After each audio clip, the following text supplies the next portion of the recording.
오늘의 밥 시간입니다. 8월 10일 목요일. 오늘의 밥은 예레미야 17장 19절로 27절 말씀입니다. 여호와께서 내게 이와 같이 말씀하시되 너는 가서 유다 왕들이 출입하는 평민의 문과 예루살렘 모든 문에 서서 무리에게 이르기를 이 문으로 들어오는 유다 왕들과 유다 모든 백성과 예루살렘 모든 주민인 너희는 여호와의 말씀을 들을지어다. 여호와께서 이와 같이 말씀하시되 너희는 스스로 삼가서 안식일에 짐을 지고 예루살렘 문으로 들어오지 말며 안식일에 너희 집에서 짐을 내지 말며 어떤 일이라도 하지 말고 내가 너희 조상들에게 명령함 같이 안식일을 거룩히 할지어다. 그들은 순종하지 아니하며 귀를 기울이지 아니하며 그 목을 곧게 하여 듣지 아니하며 교훈을 받지 아니하였느니라. 여호와의 말씀이니라.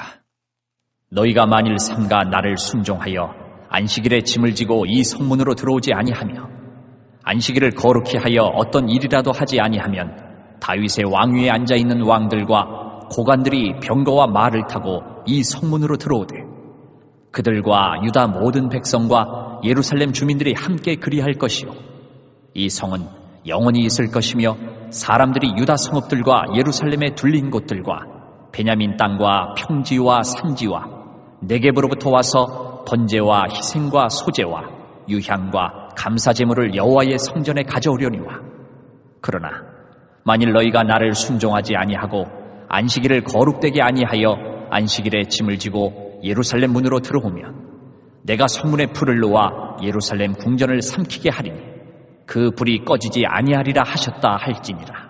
하시니라. 본문은 하나님께서 안식일에 대해서 말씀하시면서 안식일을 잘 지키면 예루살렘 성이 영원할 것이다. 만일 이 말씀에 불순종하면 불이 예루살렘 궁전을 삼킬 것이다 하는 경고의 메시지를 주고 있습니다. 오늘 본문을 통해서 느끼는 감정은 무서운 하나님이 아니라 정스러운 하나님을 느끼게 됩니다. 왜냐하면 하나님께서 며칠 전만 해도 모세가 와도 사무엘이 기도를 해도 내가 돌이키지 않고 심판하리라 심판을 결정하셨다고 하셨습니다. 하나님의 죄에 대한 진노와 확고한 심판의 마음이었습니다. 그런데 오늘 본문 앞에 18절을 보시면 18절 마지막 부분에 재앙의 날을 그들에게 임하게 하시며 배나 되는 멸망으로 그들을 멸하소서.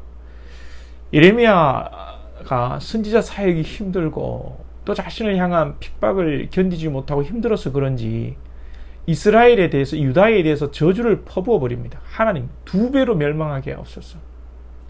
그러자 하나님께서 오늘 본문을 말씀하시는 것입니다. 그래도 유다가 안식일이라도 제대로 지키면 내가 용서하겠다고 전해라. 이런 모습이 우리 하나님의 참 정스러운 모습이지 않습니까? 자녀를 훈계할 때 아버지도 야단을 치고 어머니도 야단을 치면 참 야단 맞는 자식은요 이 출구가 없습니다. 갈 곳이 없습니다.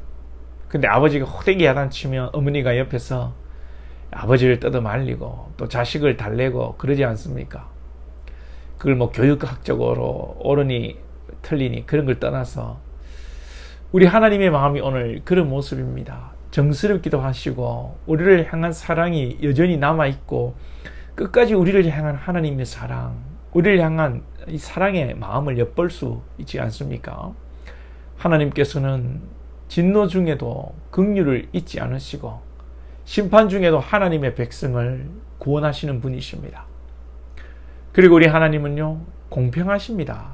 오늘 말씀을 선포할 때에 19절을 보시면 중간에 유다 왕들이 출입하는 평민의 문과 예루살렘 모든 문에 서서 왕이 출입하는 평민의 문과 모든 문에 서서 하나님의 메시지 앞에 왕도 평민도 공평하게 들을 수 있도록 하시는 것입니다. 누구는 듣고 누구는 못 듣고 누구만 듣고 구원을 받고 혜택을 보는 것이 아니라 지위 고하를 막론하고 공평하게 듣고 안식일을 지켜 구원받도록 하시는 것입니다. 이 세상은 참 가진 자들, 힘 있는 자들만의 리그이지 않습니까? 대통령이 카르텔이라는 말씀을 하시지 않습니까? 카르텔이라는 말이 자기들끼리 똘똘 뭉친다, 뭐 단합한다, 그런 의미 아니겠습니까? 세상에서 부자들은, 권력자들은 자기들만 더 부자가 되고 더 가지고 자기 자식들도 더 잘 되게 하기 위해서 자기들이 유리한 대로 법을 만들려고 하고 정보를 공유하고, 이것이 세상입니다. 그럼 우리 하나님은 공평하십니다. 누구에게도 동일한 정보를 주시고 말씀을 주시고 공평하게 심판하시는 분이십니다. 정스러우시고 공평하신 우리 하나님께만 우리의 소망이 있고 위로가 있는 줄로 믿습니다. 이 세상 어디에 공평과 정의가 있고 사랑이 있습니까? 우리 하나님만이 정의와 공평으로 우리를 사랑하시는 분이십니다. 그리고 오늘 여러 율법이 있지만 하나님께서는 안식일을 하나로 예를 드십니다. 안식일만 제대로 지키면 용서하고 예루살렘을 살리시겠다는 것입니다. 우리는 이 안식일의 의미를 잘 이해해야 되겠지요. 안식일을 지키는 것의 의미를 여러 가지로 말씀드릴 수 있겠습니다만, 안식일에는 세상의 일을 내려놓고 쉼을 얻는 것입니다. 그런데 이것이 쉽지가 않지요. 물론 지금의 주일과 안식일이 신학적으로는 전혀 다른 개념입니다만, 안식일에, 예전의 안식일에 모든 일을 두고 안식일을 지키는 것과 우리가 주일에 세상의 일을 내려놓고 하나님 앞에 온전히 예배하며 하루를 하나님 안에서 사는 문제는 때로는 여러분 생존 문제일 수가 있고, 소극적으로는 돈을 더 벌 수 있냐 없냐의 문제이기도 합니다. 누군가에게는 주일에 일하는 것이 생존과 또 기본적인 삶의 문제일 수 있고, 누군가에게는 주일에 영업을 하면 몇 배의 수익을 가질 수 있는 문제일 수 있습니다. 그럼에도 불구하고 하나님을 신뢰함으로 내가 몇 배의 수익을 보는 것이 중요한 것이 아니라, 하나님께서 내 삶을 책임져 주시는 신앙 고백이 바로 안식일 지키는 문제이고 주일을 지키는 문제이지 않겠습니까?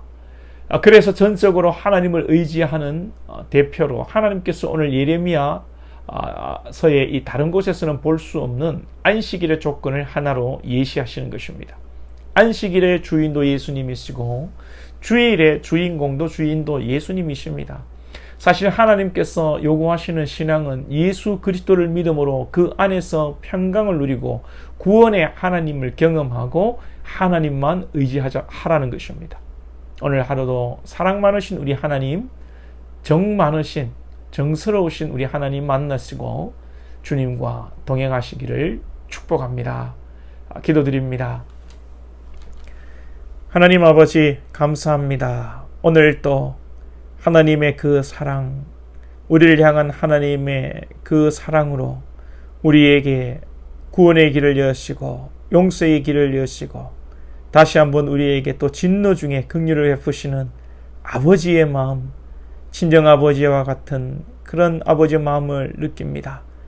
우리의 죄를 깨닫게 하시고 사랑 많으신 주님께, 공평하신 주님께 우리의 마음을, 우리의 인생을 걸며 하나님만을 의지하며 나아가 주께서 주시는 세상이 줄 수 없는 놀라운 평강과 힘을 얻고 위로 얻는 우리 권속들 되게 하여 주옵소서.